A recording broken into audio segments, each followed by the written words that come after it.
621 институција во државава биле нетранспарентни во јавните набавки, а само 5 имаат солидно ниво на транспарентност во постапките. Анализата за отчетност што за 2016 неодамна ја направи Центарот за граѓански комуникации покажа дека иако за јавни набавки овие министерства, секретаријати, собранието и службата за општи заеднички работи потрошиле околу 170 милиони евра, ниту една не го запазила критериумот за направена проценка за потребата за набавка, контрола и следење на спроведување на договорите. Ваквите апсурди се очекува да бидат сведени на минимум со новиот предлог закон за јавни набавки.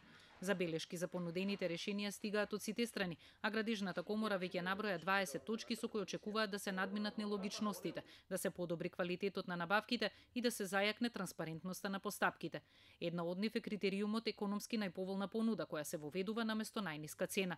Бизнисмените бараат најповолната понуда да се утврдува по критериуми кои ќе бидат различни за групи во стопанството. Само така според нив ќе се стави крај на досегашната пракса, на сметка на цената да се добие лош квалитет.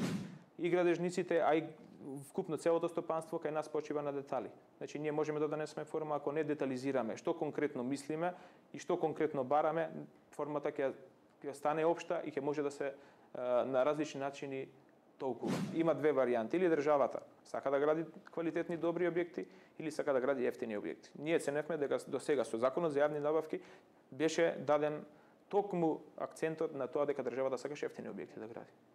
Што не го делиме тоа мислење. Затоа и последиците од целиот процес што ни се случува, мислиме дека тек допрва ќе се почувствува. Отворено прашање засега е следењето на реализацијата на склучените договори, бидејќи како важечкиот, така и нацрт законот не предвидува строги механизми за контрола на обврските утврдени со договорите за јавни набавки. Ние можеме да имаме систем кој е перфектно добар и кој детектира сите сомнителни случаи, но тие сомнителни случаи треба некој да ги потоа открие, да ги анализира и да види дали тие сомнителни случаи се можност за манипулација. Имаме констатирано како здружение проблем дека што и да донесеме, најголем проблем потоа е спроведувањето на истото. Тука затајуваме. Во насока на поголема транспарентност без малверзации треба да биде и интернет страницата на електронскиот систем за јавни набавки. Иако сега се нуди можност да се види исклучениот договор со вредност и договорни страни, истражувачите од БИРН велат дека мора да се внимава на тоа дали фирмите и институциите се држат до тие договори, зашто јавните набавки остануваат можен извор на корупција.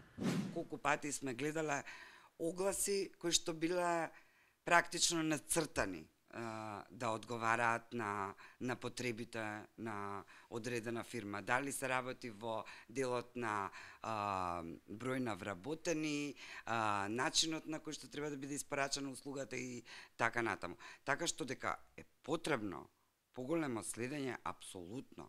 Мислам дека кај нас јавните набавки беа и се уште се главен извор на корупција. Интернет страницата на електронскиот систем за јавни набавки, особено новата алатка за отворени податоци, е комплексна и таа мора да се поедностави за да може да ја користи секој човек. Податоците кои се нудат не можат да се нарекуваат отворени, вели Петрушева, бидејќи преку слики во боја се нудат само селектирани информации, кои потоа тешко можат да се проверат и анализираат. Ние можеме да видиме дека вкупниот број на јавни набавки бил, да речеме, 2000 со вкупна вредност 20 милиони, меѓутоа и со, да речеме, 300 фирми.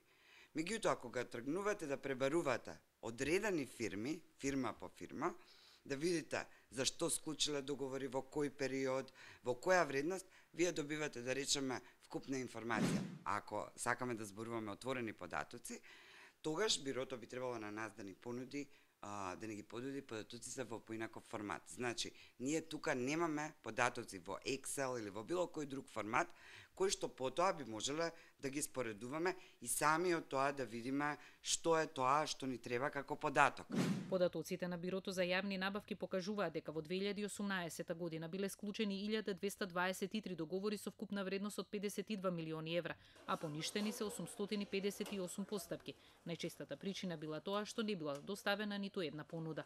Лани пак биле потрошени 40 милиони евра на 484 набавки направени без оглас или во 4 очи.